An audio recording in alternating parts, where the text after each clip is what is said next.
Ma'asyiral muslimin rahimani wa rahimakumullah. Suatu ketika Ali radhiyallahu an ketika menjadi khalifah di Kufah, ketika dia berkhutbah, tiba-tiba ada seseorang yang bernama Sa'sa'ah bin Suhan al-Abdi radhiyallahu an bertanya kepada Ali radhiyallahu an. Kata Sa'sa'ah bin Suhan, "Ya Amiral Mu'minin, mata yakhrujad Dajjal?" Wahai Amiral Mu'minin, kira-kira kapan munculnya Dajjal itu?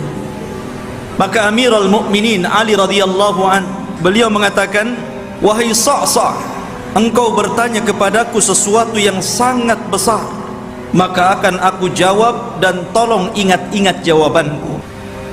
Maka Ali radhiyallahu an mengatakan, "Idza amatan nasu shalawat," apabila manusia sudah mulai meninggalkan salat, "wa adha'ul amanah," apabila manusia sudah melalaikan amanah, "wa kanal hilmu dha'fa wadh-dhulmu fakhra," dan ketika sifat lemah lembut sudah melemah di hati manusia, kemudian kezaliman semakin menguat dan menjadi sebuah kebanggaan, maka di situ Dajjal akan keluar.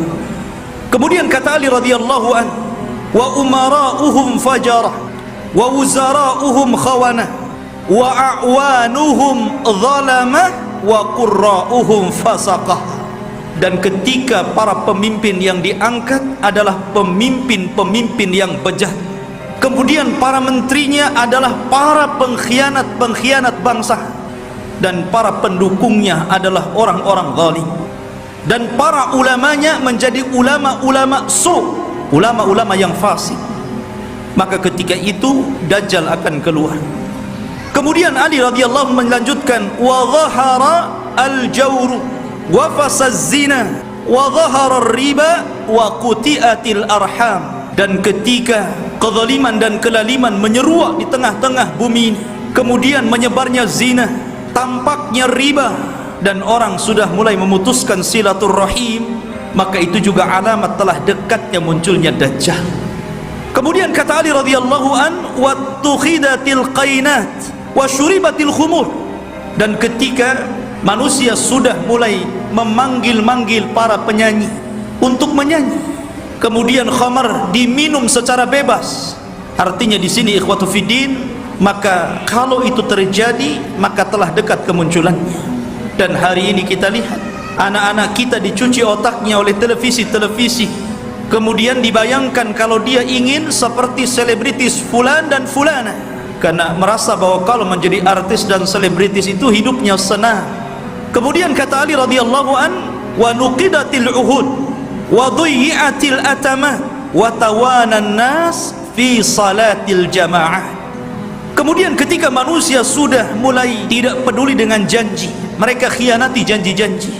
Kemudian orang lemah untuk melakukan qiyamul lail, dan manusia sudah mulai lalai dan malas untuk solat di masjid, tentu bagi laki-laki. Padahal kata Ali radhiyallahu an, perhatikan, "wa zakhraful masajid wa tawwalul manabir wa halul masahif."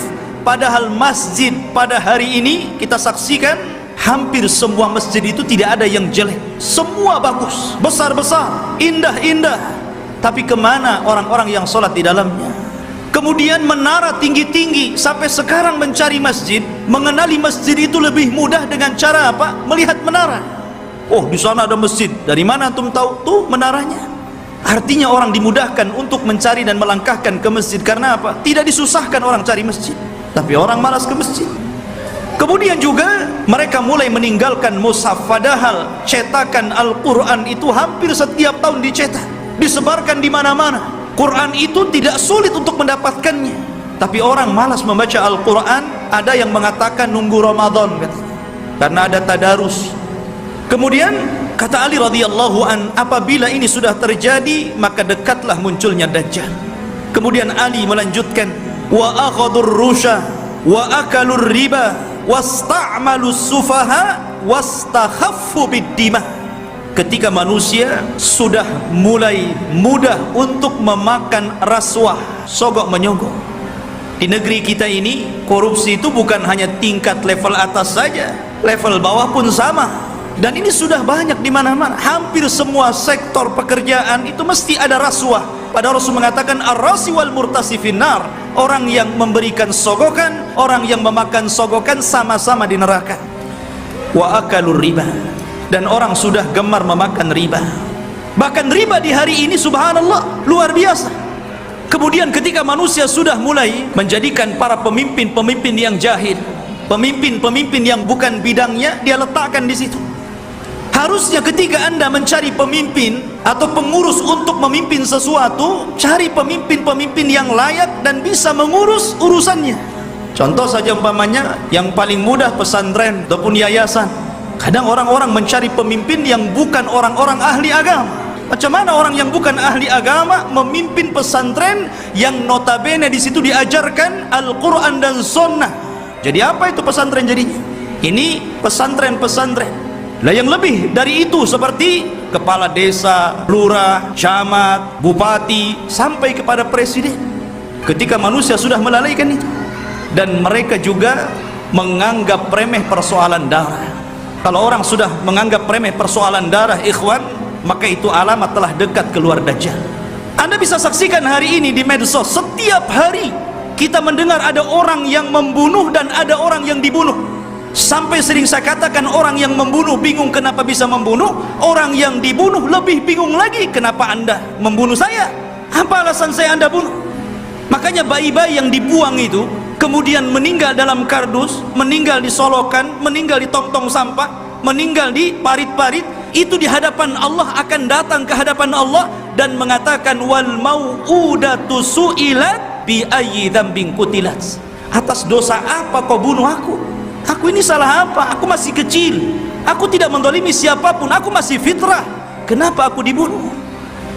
Kemudian kata Ali radhiyallahu anhu, kalau sudah seperti ini dekatlah munculnya Dajjal. Kemudian kata Ali radhiyallahu anhu, wa ba'ud dina bid dunya, dan ketika manusia sudah mulai menjual agama dengan murahnya urusan dunia. Ada seorang wanita nikah dengan bule, nikah dengan orang-orang yang di luar daripada agama Islam. Dia rela pindah agama, yang penting rekening saya gendut, kendaraan saya mewah, rumah megah, kos-kosan banyak, dan begitu seterusnya. Kemudian kata Ali radhiyallahu anhu, wattajaratil mar'atu ala zawjiha hirsan ala dunya. Diperhatikan ibu-ibu. Dan ketika kaum wanita mudah untuk meminta cerai kepada suaminya hanya urusan dunia, dan banyak para wanita yang menggugat cerai suaminya hanya gara-gara faktor dunia. Bukan tidak boleh menggugat cerai, kalau ada alasannya silahkan, tapi kalau urusan dunia kemudian itu menjadikan seorang istri kurang ajar kepada suami dan meminta cerai begitu saja, apalagi karena ada orang ketiga yang lebih hebat, lebih wah, lebih banyak hartanya, ini sudah lain urusannya. Kemudian kata Ali radhiyallahu an, wa raqibatin nisa 'alal mayasir. Ali radhiyallahu an meramalkan seperti ini, tentu beliau mendapatkan informasi dari Nabi. Kata Ali, kalau sudah tersusun beberapa masalah ini, maka pasti kedekatan munculnya Dajjal sudah dekat. Fannajatun najah, hati-hati kalian, hati-hati kalian, selamatkan diri-diri kalian dan selamatkan diri-diri kalian.